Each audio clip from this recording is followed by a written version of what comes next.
Sejam muito bem-vindos a mais um programa Tricetados. Eu convido vocês a continuarem a assistir a essa entrevista com o Coronel Paulo Roberto Vital, que fala sobre segurança pública. Nós terminamos o outro bloco falando acerca da questão dos centros das grandes cidades, né? O porquê da violência está sendo tomada pelo tráfico. E um princípio básico para que você possa colocar como um índice redutor dessa velocidade chama-se a educação. Se não vejamos, Pitágoras, que dos grandes pensadores, matemático e um filósofo grego, veja bem, há 540 anos antes de Cristo, ele já dizia, e esta frase aí é do conhecimento de muitos educadores: educai a criança e não será preciso punir os homens de amanhã. Então, quando você se referiu à questão, por exemplo, dos nossos colégios, é o que nós podemos também afirmar, né? Não é que seja educação diferenciada, entre aspas, não. É a questão de você ter como princípios também basilares a disciplina. Onde não há disciplina, não há ordem. Então, o que se vê hoje em dia, colégios onde os alunos estão agredindo professores, onde alunos estão entrando armados, seja de arma branca, seja de arma de fogo, e o que está acontecendo no interior desses colégios depois, só vem os pais para pegarem seus filhos de forma assustada, mas que muitas das vezes deixam de acompanhar seus filhos e saber o que estão fazendo extra-escola. E sem dar o apoio devido a quem está conduzindo os seus filhos de uma maneira a que seja transmitido esse conhecimento e essa educação. Porque a escola é uma extensão, é um aprimoramento daquilo que uma criança traz de berço. Então, quando eu falo nisso, e na nossa introdução também, nós falamos acerca de quê? Segurança pública como dever do Estado, mas direito e responsabilidade de todos. E aí entra o quê? O seu direito termina onde o meu começa. E a partir deste conhecimento é que nós falamos acerca do que são os direitos e os deveres. O cidadão, ele deve ter essa garantia. E agora, para ele ter essa garantia, ele deve exercê-la também. Conhecimento dos seus direitos e deveres. Se não, vejamos. Quando eu falei também nos viés das causas da violência, eu falava nas violências sociais, né? A violência doméstica, caso de Maria da Penha, as famílias desestruturadas, o homem que chega em casa, o marido que bate na esposa, etc. E depois vai responder pela lei Maria da Penha, isso quando não acontecem os estupros de vulneráveis, etc. e tal. Mas quando nós chegamos na questão, por exemplo, dessa violência social, a que nós nos referíamos, o cidadão. Mas um dos maiores problemas que nós combatíamos era a questão da perturbação do sossego, principalmente na área periférica da nossa cidade. Por quê? A pessoa comprava seu aparelho de som e esquecia que ali onde ele morava também tinha vizinho. E aquele som, então, colocava ali no mais alto volume, sem estar preocupado se estava importunando ou não. Aí o vizinho pedia para baixar, rolava a briga por ali, chamava a polícia, e você tem também as secretarias do meio ambiente, mas que você sabe que quando vai ligar à noite não tem ninguém para atender.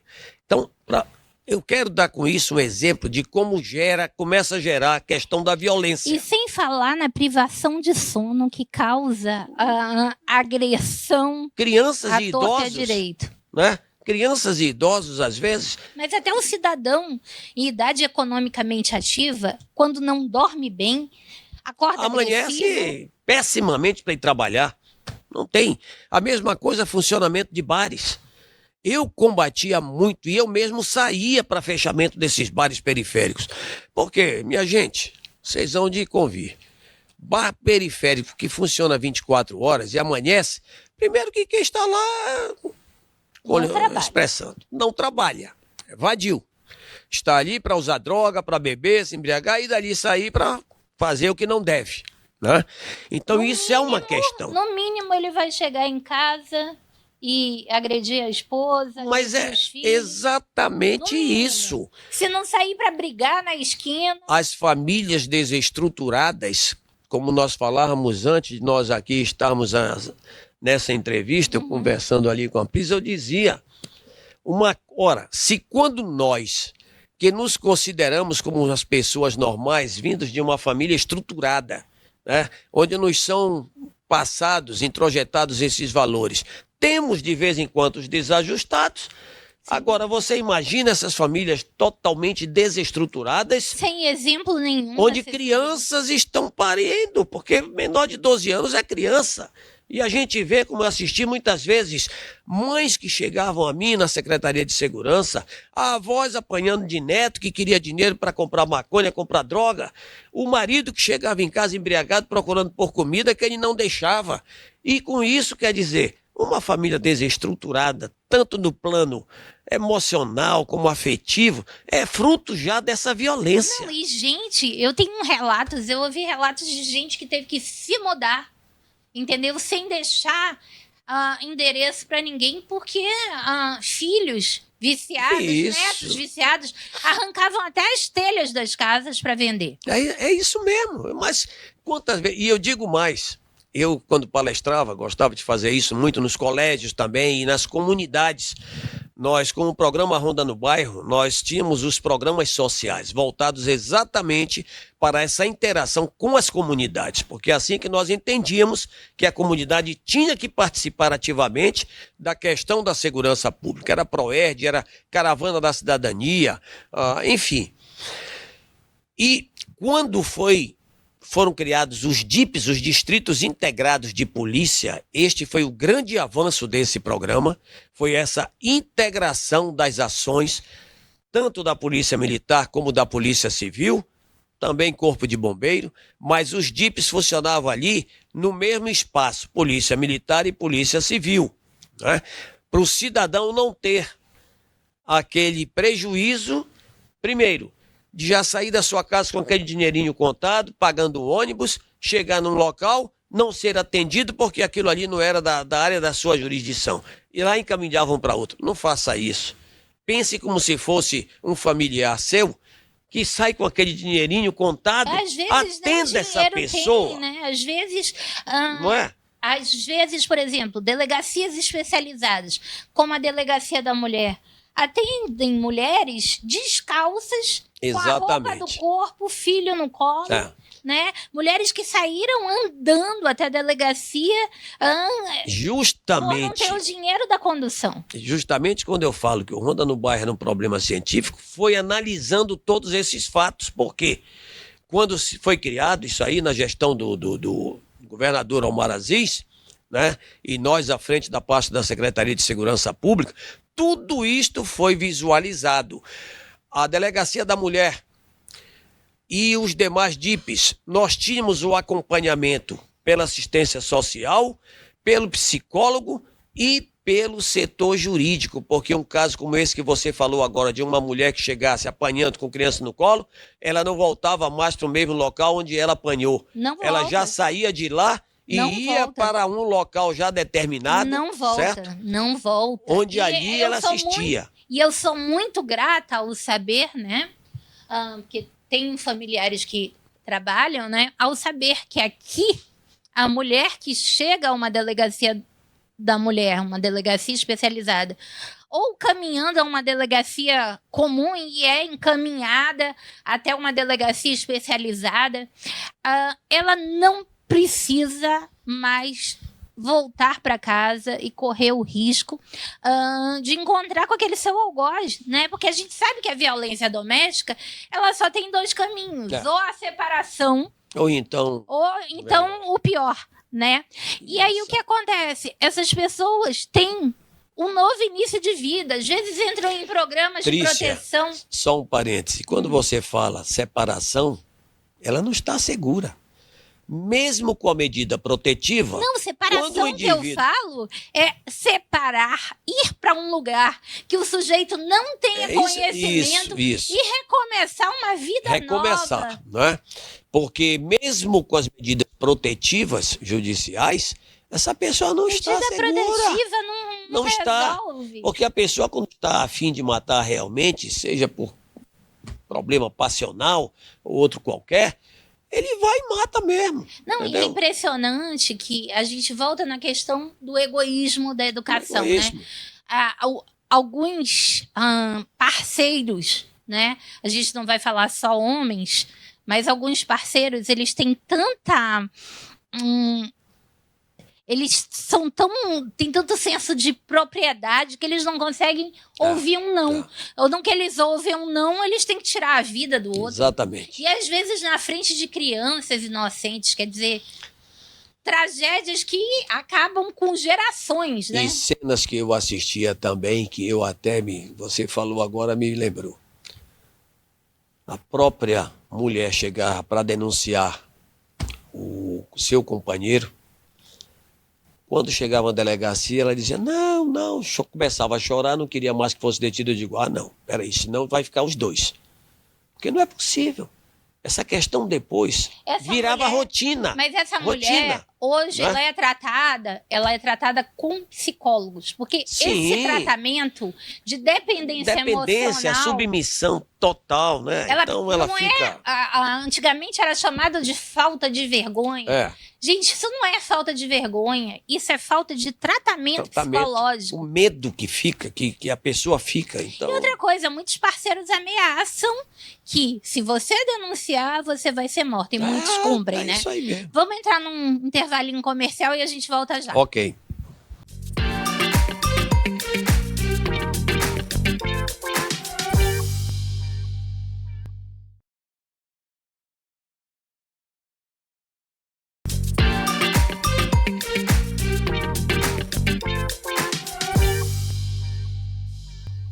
Voltando aqui nesse último bloco, com o nosso querido Coronel Paulo Roberto Vital, falando sobre segurança pública.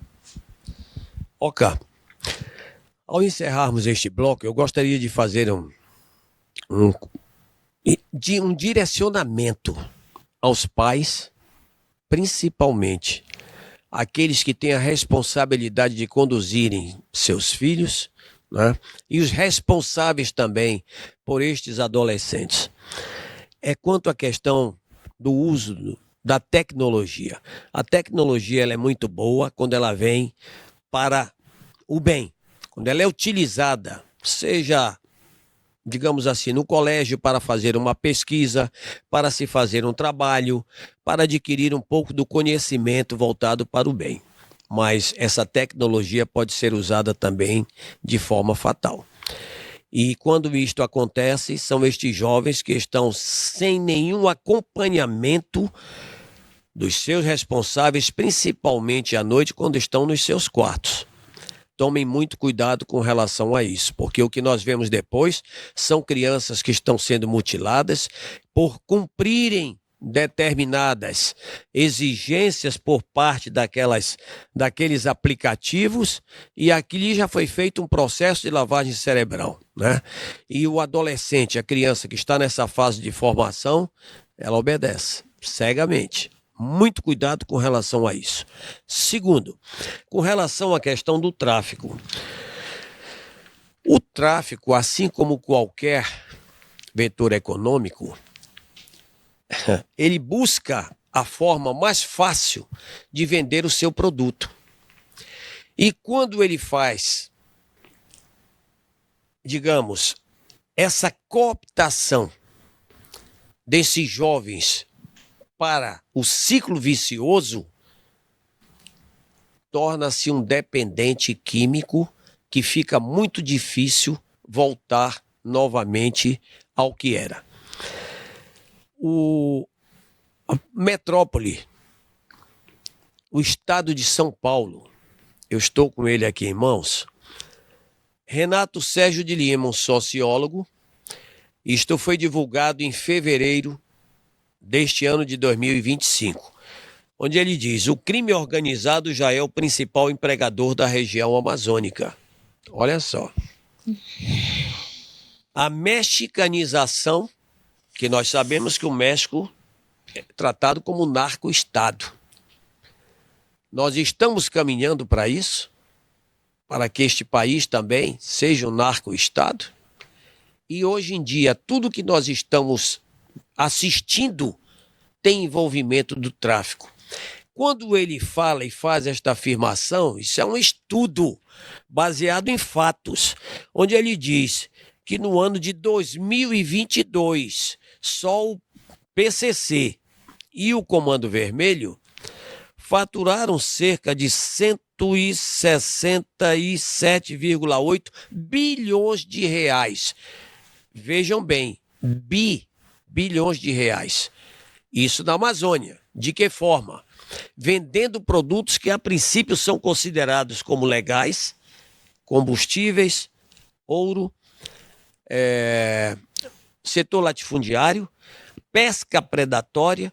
Quando nós tivemos aquele caso do assassinato dos dois, o indigenista nosso brasileiro e o inglês, o jornalista, exatamente a mando de quem? A mando do comando do tráfico, porque eles estavam impedindo essa questão da pesca no Rio Javari. Então, se nós formos observar, eu poderia detalhar isto aqui um pouco mais. Todavia, o tempo é curto. Deixa eu explicar só uma coisa de uma maneira mais fácil para o nosso público. Existem um número muito grande de atividades que normalmente seriam operadas por pessoas, empresas lícitas, que hoje são operadas pelo tráfico, né? Por isso que é considerado o maior empregador. É por isso que o Coronel Vital está falando sobre isso, né? Existem estados onde não existem mais vários serviços, eu não vou relatar aqui quais são, mas, por exemplo, postos de gasolina. Eu diria mais, onde há o vácuo do poder público. Onde o poder público não atua, o tráfico está presente. Isto acontece nas favelas do Rio de Janeiro, onde quem manda é o tráfico mesmo, né? A polícia, quando entra lá, é para matar ou morrer. Enfim, estamos em guerra. Estamos em guerra. Então, é uma advertência. Muito cuidado com estes jovens, com estas crianças, para não serem cooptados para o crime do tráfico. Porque ele seduz. Ou se tornarem usuários e dependentes. Mas é isso. Começa nas escolas também. Ele seduz. Hoje, quando idolatram, por exemplo, os funkeiros, né? Quem é que não gosta dos prazeres de você estar desfilando em carrão, em moto, cordão de ouro? São as coisas bonita, boas, mulher bonita desfilando. Quem é que não gosta de usufruir desses prazeres? E as moças se empolgam e é dessa forma que eles seduzem. Né? E as moças se empolgam com as benesses que o dinheiro deles proporciona. Deixe de idolatrar essas... Isso não é referência para os jovens, não. Infelizmente, a nossa mídia atua dessa forma, né? E as redes sociais glamorizam. Exatamente, glamorizam. E dão voz para esse tipo de gente. Exatamente, muito cuidado. E ao encerrar, minha querida entrevistadora... ainda temos um tempinho. Né? Mas eu queria também dizer algo aqui a respeito de um filósofo e sociólogo polonês, onde ele diz o seguinte: é imprescindível para que você possa viver uma vida com uma certa felicidade de dois elementos: segurança e liberdade. Você com segurança, sem liberdade, você é escravidão. É escravidão. E o inverso, a liberdade sem a segurança é libertinagem. Vira o caos total. Então nós temos que conciliar esses dois fatores, segurança e liberdade, para o crescimento, para o desenvolvimento como seres humanos. Nós temos também aqui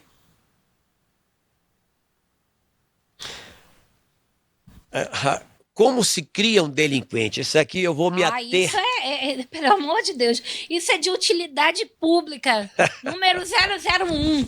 Mande. Eu vou me ater aqui, lendo, porque são coisas que no dia a dia a gente sabe que acontece.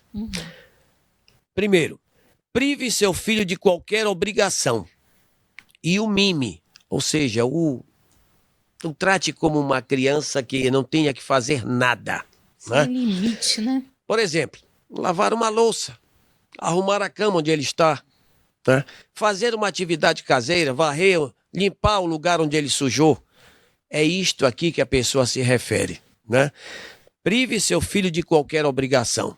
Ele vai achar que tudo tem que ser dado a ele a tempo e a hora, porque assim ele foi acostumado, assim ele foi criado. 2. Nunca negue uma comodidade ou capricho. Dê a ele tudo o que quiser. Ele achará que o mundo tem a obrigação de lhe dar tudo também. Um celular, compras em supermercado, né? Tem um roupa livro que diz roupa de marca, um tênis. É isso celular que ele se refere. De uma geração. Exatamente. Quem ama, educa.